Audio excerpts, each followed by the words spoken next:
Bonjour tout le monde, nous voilà pour un chapitre de grade 12, donc de Lower 6, le syllabus de 96-18, le chapitre en question 3.1, Computers and the Components, première partie.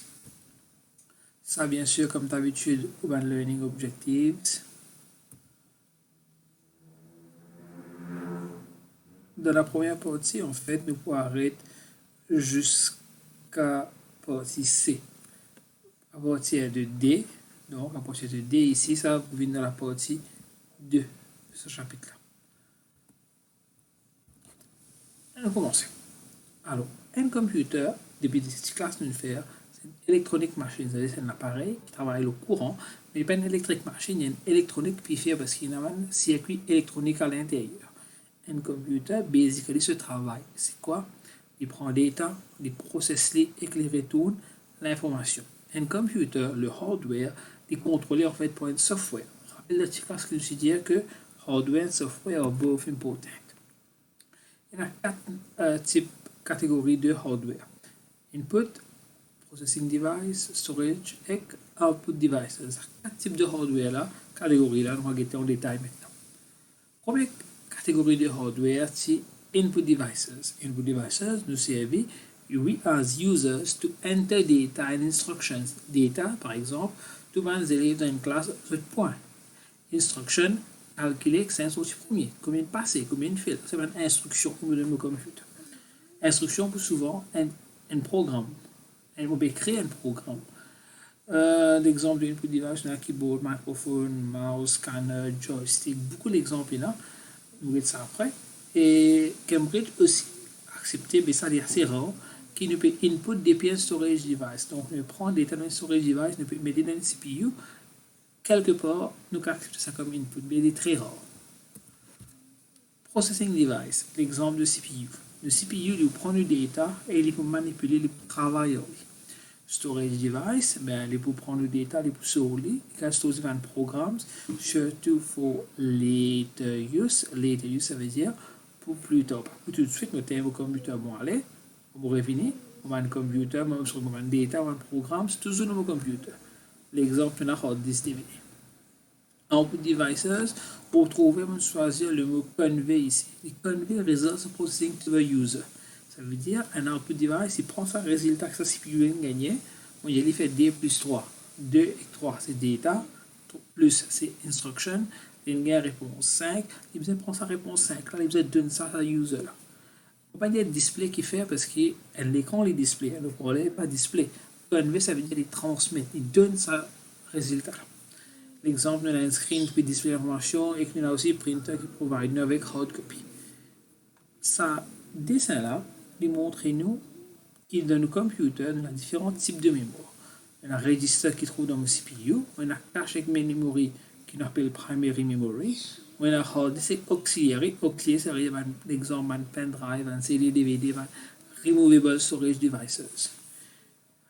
En termes de access time, plus je peux descendre ici, plus mon access time, donc il me prend le raw data, augmenter. Donc un register, il travaille beaucoup plus vite qu'un hard disk par exemple. Même si un hard disk travaille vite par rapport à un humain, un register travaille beaucoup plus vite. Storage capacité, plus petit qu'appelé grand, size, ce size, physical size, plus petit qu'appelé grand, et cost les contraires. En bas là, coûte beaucoup plus monter, plus nous monter, ce cost augmenter, il y a plus cher. Donc, basé sur le dessin qui nous fait que PDI là, avant là, nous sommes capables de faire un choix qui storage device nous prend. Nous avons été qui vitesse nous besoin, combien storage capacité nous besoin, combien d'argent nous dépenser. Là, nous avons choisi qui storage device qui nous choisir dans nos systèmes. Il dépend là, le user requirements X needs.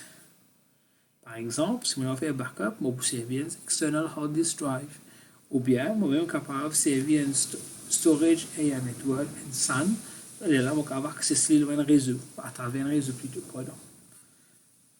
Embedded system maintenant. Un embedded system, ça veut dire un système qui est intégré dans un autre système. Un embedded system, ça veut dire un computer system, qui est intégré, il forme partie d'un autre système. Un exemple, on a une machine à laver, un micro-ondes, etc. Alors ici, c'est système-là, embedded là, il y a un microprocesseur ou bien il y a un microcontroller. Bien sûr, le input-output est limité. On ne peut pas expecter pour un keyboard que une machine à laver. On ne peut pas expecter pour un mouse que un micro-ondes. Non, le input est très limité. Il y a bien des data qu'on peut expecter ça user là pour de nous. Et le système, il fait monitoring ou control. À ce moment-là, il peut avoir sensors, par exemple, monitoring temperature in the room, il peut avoir un sensor. Et full user interface may also be provided. Si une fois il peut servir un portable, à ce moment-là, il peut servir une interface. Mais ce n'est pas tout le temps que nous bien besoin d'une interface. Par exemple, au micro-ondes, ou machine à laver, puis il y a une user interface. Alors, dans embedded system, il aussi faut partie de Internet of Things. Ça veut dire que tout ça fait tout produit dans l'appareil connecté, donc capable de share l'information des autres. Et bien sûr, un produit est beaucoup plus useful s'il est capable de connecter dans un réseau. Un exemple, au micro-ondes, il est capable d'update, il est capable de faire un nouveau software. Ou réfrigérateur, bientôt, il peut dire, when you're running out of milk, on tient gilet, tu arrives depuis dans le gilet, il connaît, quand tu écoutes qu'on dirait, il y a une message, l'eau potable, tu connais, le gilet peut finir par exemple. Mais le problème, c'est que la sécurité, il reste très, très, très délicat. Ou bien quand même quelque chose qu'aucun hacker ne peut rendre dans ce système-là. Et le souci majeur, c'est que un embedded system, c'est moins une protection contre hackers, etc., contre virus, qui un general purpose system, par exemple, un computer. Un embedded system, il est facile que quelqu'un peut connecter à ce data. L'exemple d'un embedded system, comme on disait tout à l'heure, là, un robot industriel qui contrôle pas mal de computers, un routeur qui nous sert pour network, une caméra digitale que par exemple on fait autofocus automatiquement sans human intervention, un alarme système pour la case contre cambriolage, une machine à laver automatique, aussi un air conditionners automatique et aussi un l'auto par exemple qui c'est beaucoup de sensors. Nous avons une quantité de sensors qui est dans l'auto. Sa photo-là, elle montre nous tout l'appareil, tout pièce de l'auto qui est en fait contrôlé par un sensor et donc les améliore sa performance. Quel avantage est un embedded system? Pour commencer, il y a un special purpose system, c'est un système bien défini, il fait un travail bien particulier. Si vous produisez en masse, vous baissez beaucoup de production. Deuxièmement, puisque les petits, les load bien vite. Nous pas attendre nos computers, nos micro-ondes, quand nous allumons, les peut load, il attend nos load, là, au système, etc. Pareil, quand nos computers, nos laptops, nos portables, les faire. Donc, il travaille plus vite. Troisièmement, il coûte bon marché. Quatrièmement, il y a un dedicated operating system, donc il y a moins RAM, moins ressources, etc. Sur les avantages, c'est premièrement, il est difficile de faire un programme parce qu'il y a une petite mémoire. Deuxièmement, si arrivé à lancer la production, il y a une erreur dans le programme là, mais on n'est pas capable d'updater le programme là parce que le programme là, il trouve un chip, il est soudé l'eau motherboard, sa pièce à l'eau. Alors, qu'est-ce qu'on va faire? On enlève la chip là, produire le chip, remplacer, etc. Et donc, par la même façon, il est difficile to upgrade, il n'est pas capable de donner une nouvelle option, une nouvelle fonctionnalité, etc. parce que sa chip là, il est en PC. Et il est aussi difficile to troubleshoot, si arrive à un problème. Il n'y a pas aucun erreur message qui vous explique où qui est arrivé, ou vous avez rodé ce cas aussi comprendre qui est arrivé. Donc, troubleshooting is not very easy. Et qu'il y a des avantages, un micro-ondes de data, on ne peut pas transférer dans l'autre micro-ondes de data. Un exemple, si la case d'un micro-ondes, on finit de mettre un setting là-dedans, sur l'herbe, sur ce réglage, on va être capable de prendre ce réglage-là, mettre le micro-ondes qui est tout coup de mon voisin. Ça ne se fait pas. Hardware devices maintenant. Alors, nous parlons de plusieurs hardware devices, mouse, keyboard, speakers, printers, etc. J'aimerais dire comme trois affaires. Comment je travaille, d'autres avantages, des avantages, pas tout le temps, mais souvent il y en a. Et troisièmement, quand ça nous sert et qu'il nous fait donc sur l'application. Trois affaires pour ça hardware. Nous commençons avec le inkjet printer. Le inkjet printer, c'est un non-impact printer. Ça veut dire un impact, il print, il ne va faire aucun impact, il va faire papier de print. Il y a un line printer, il print la ligne pour la ligne. Et il s'agit de l'encre liquide qui sort dans un cartridge. L'encre là, il passe à travers un petit trou de ce printhead, de sa cartouche là, il y a un printhead en bas, un petit trou, un nozzle, et que ça l'encre là, qu'il fait, il saute. Ce printhead là, pardon, il bouge l'homopase, et quand il fait bouge l'homopase, il bouge horizontalement from side to side. Et en bas, il y a un roller, il y a la roue qui prend par hasard, qui fait feed de mon print. Il y a deux façons que ça goûte l'encre là, il faut. Et là, premièrement, il y a thermal bubble, quand on prend ça goûte l'encre là, quand il faut, mais là, souffler, jusqu'à qu'il y ait une boule là, il explose. Et quand il explose, il passe à un petit trou là, il fait un poil au passe. Deuxième, il y a piezoélectrique. Quand on prend ça l'encre là, on met dans un tube, il y a un cristal là-dedans. Le cristal là, il vibre. Quand il vibre, il cause un vacuum. Un vacuum là, il se fait ça, un vide, quand ça, l'encre là, il voit l'homopase à ce moment. Il force l'encre à l'homopase. Il y a deux moteurs en fait dans un inkjet printer. Il y a un premier stepper moteur qui contrôle l'encre, ce printhead que peut bouger. Alors, le printhead là, il est connecté dans une belt, dans une ceinture, et à un côté, il y a un moteur. Le moteur là, ça croit qu'il peut tourner quand on touche là pour bouger, le printhead là pour bouger. Et quand on va passer ils font printhead là, ils storent dans une parking position, et pas safe quand ils peuvent transporter le printer là, si bizarre. Et lui-même, on peut se l'encre sec. Et un deuxième moteur, là, c'est une paper feed motor. Chaque fois qu'il peut tourner un ticket, par ça pour rendre dans mon printer un ticket de plus. Un inkjet printer, comment on travaille? Premier, nous avons un driver. Le driver, c'est quoi? C'est lui permettre mon computer avec mon printer communiquer. Deuxième, nous allons make sure que ça data qu'on va avoir sur printer là, driver là comprend. Et qu'en même temps, printer là est ready. Ça veut dire que printer là n'est pas busy, ou que printer là n'est pas time, n'est pas offline. Une fois qu'il tourne côté data, côté driver, nous envoyons data dans nos buffer. Il y a la paper moteur là, les feed paper in, printhead là, les bouger gauche-droite pour prendre sa data qu'on a envoyé là. Quand il finit de faire une passe, il finit de passer depuis gauche jusqu'à droite, puis depuis droite jusqu'à gauche, par la rentre un ticket, et puis quand on print, il y a les mêmes jusqu'à ce buffer vide. Pour ce buffer vide, nous mettons ça dans HSC, dans Upper. Quand le buffer est vide, il peut envoyer un interrupt au CPU, et le CPU buffer vide, réenvoyer au code. Alors, nous changer maintenant, nous prenons le laser printer. Un laser printer, il est toujours un non-impact, ça veut dire que quand il print, il ne pas l'impact. En fait, c'est dot matrix qui impact printer. Nous prenons le syllabus. Et il y a un page printer, un laser printer que les print, il print une page entière, c'est le coût.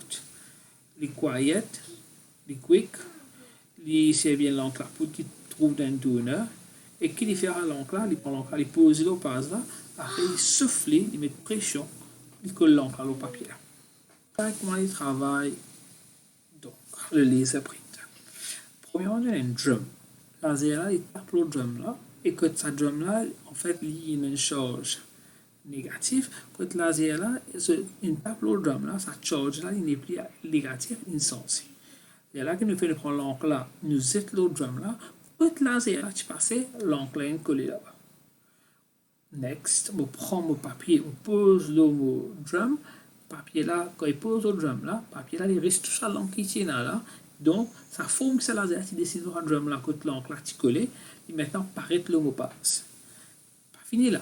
On dispose l'encre là. Maintenant, nous passons dans le fuser unit qui lui fait, et pour sauf ça l'encre là, ils mettent pression, ils mettent ça là, ils collent le papier. Alors, en général, un printer sur résolution numérique DPI, ça veut dire un ligne 1 pouces, combien de points plus de résolution faut, plus de printing vous joli. Nous servons un jet printer pour prendre small volume, par exemple, une photo, pas beaucoup, quelques photos par semaine, disons.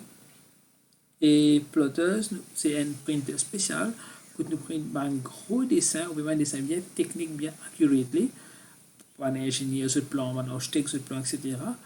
Il est différent, l'écrit est différent parce qu'il s'est une plume. Il s'est une plume pour prendre directement sur le papier.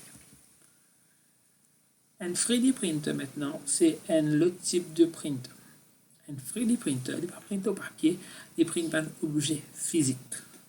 Comment il fait ça? Le design de l'objet, CAD software, Computer Design Software, et là, l'envoie le printer. à travers un Computer Aided Manufacture Process, c'est CAM process. Ça CAM là, il prend sa design là, il envoie le signal au printer là. Le printer là, il print les couche par couche, layer par layer. Il monte layer par layer, il colle, il produit l'objet qu'il finit créer. Il est capable de prendre tout qui a été objet, il est capable de prendre résine d'un sort de caoutchouc si on veut, il est capable de prendre métal, il est capable de prendre papier, il est capable de prendre céramique, il est capable de prendre béton, si qui on veut, il est capable de prendre même du bois. Right? Parce que dans la poudre, après il met de la couleur spéciale, elle produit l'objet. Il est capable de prendre plastique aussi. Quand nous avons fait des printers, l'application est infinie, tous les jours nous avons une nouvelle application. Nous avons fait des domaine médical, nous avons une prothèse, du monde handicapé, domaine dentaire, nous avons produit les dents du monde, nous avons un domaine aérospatial, ou bien dans l'automobile, par exemple, dans l'auto, ancien auto vintage, quand ce pièce n'est plus gagnée, n'est plus vendue, vous savez, faire des printers, vous printez pièces qui manquent là. Alors, for the printer, the design is split into layers. We project the first layer by spraying the material on the printer bed. Et ensuite, vous créez successive layer et l'autre qui vient. Nous commençons avec keyboard. Keyboard, je le fais dans grade 10 secondes. Un keyboard, donc, c'est printer texte. Quand on pèse un bouton de keyboard et un circuit qui est fermé, par exemple, on pèse un taquet la lumière dans la case. Ici, pareil, on pèse un bouton de keyboard et un circuit qui est fermé, un courant qui a le côté de CPU, il dit comme ça, user pèse tel bouton, qui courant qui allait. Par exemple, si on pèse lettre A, d'après ce ASCII code, c'est le courant 0100 000N qui allait comme pulses of electricity côté de CPU. Bien sûr, il y a un binary. Nous avons aussi un keypad. Un keypad, c'est un keyboard très simple. Par exemple, une calculatrice, une machine ATM, un point of sale terminal, la caisse de supermarché, etc. Nous observons un keypad. Cette photo-là nous montre un keyboard sur l'intérieur, comment il était, sur un différent circuit qui est là, et comme on pèse un bouton, comment il fait pour close the circuit. Mouse, il y a deux mouse, il y a optical mouse et il y a laser mouse. Sorry, je voulais dire, mouse, il y a deux mouse, il y a mechanical mouse et il y a optical mouse. Il y a un autre mouse qui s'appelle laser mouse, mais qui fait la différence entre optical et laser. Donc, on veut dire, on a mechanical mouse qui se servait avant, qui c'est la mouse ball, et qu'on a un nouveau mouse qui s'appelle optical ou bien laser mouse. Deux qualités de mouse. Quand il travaille, un nouveau type de mouse là, il y a un LED, il y a la lumière en dedans. Vous voyez la lumière là, sur la table, et là, à travers un petit ring, ça la lumière là, quand il tape sur la table là, il retourne dans le light sensor qui lie ça la lumière qui retourne là. Il y a une caméra qui peut lier ça la lumière là, environ 1500 fois par seconde. Et c'est grâce à ce sensor là, il connaît la table là, le mouse là, quand il pose sur la table, dans quelle direction et dans quelle distance il bouge. Alors, on se trouve ici, ça c'est un arme sensor ici, comme la lumière là, il est bien près. Si vous montrez au profil de la lumière LED là, qui a vu la lumière là, il tape sur la table là, il retourne, il rentre à travers sa ring là, il rentre dans le sensor. Un micro, c'est l'appareil que nous servons pour input sound and computer. Comment il travaille? Voilà, ça c'est un son qui peut rentrer comme un wave. Quand on il rentre dans le micro là, il y a un diaphragme qui ici qui peut vibrer. Quand le diaphragme a vibré, sa coille là, il peut bouger. Quand sa coille là bouge, il passe autour de sa lime qui est ici là. Donc, là, il crée un courant qui nous store as sound. C'est comme ça qu'un micro prend un son wave, il fait un signal électrique. Une digital caméra, il peut stocker une photo électroniquement. Une photo est facile à transférer dans le computer. On est capable même d'éditer la caméra là directement. Par exemple, nous avons un red eye. Et la caméra là, qu'il fait, il prend la lumière, il passe à travers le lens, et là, il focus sur un sensor. Alors, ce sensor là, il a un photosite, ça donne un petit light sensor, ça donne, et chaque photosite, il ouvre un pixel qui tourne nos images. Alors, on montre ça. Nous avons une lens là, nous avons nos objets. L'objet il passe à travers la caméra et après il tape le mot sensor per la lumière tape le mot sensor per derrière. Right? Ça, c'est un autre dessin qui montre presque la même chose, d'une façon différente. Au parler maintenant, au parler, nous savons produire son, on appelle ça voice synthesis. Si on peut, comme là, par exemple, cause un texte, il y a un texte, qu'il fait, il prend un son, c'est qui est analogue, il fait les vignes. Il prend une source qui est digitale, il fait les vignes analogues avant. Ensuite, il prend ça courant analogue là, il envoie ça au parler là. Ce premier travail, nous ne pouvons pas prendre le computer ce son directement envoyé au parler. Nous avons fait les vignes analogues avant, après on envoyé au parler. Et là, ça courant qui peut envoyer au parler là, il passe à travers, voilà, il passe à travers sa coil là. Quand le courant là passe à travers sa coil là, au milieu où il y a un coil et autour de lui, il y a un gros élément. Sa coil là, il peut bouger à travers, à cause de sa magnétique field là. Donc, courant vient dans cette fil là, il fait de sorte que sa ferraille là peut bouger.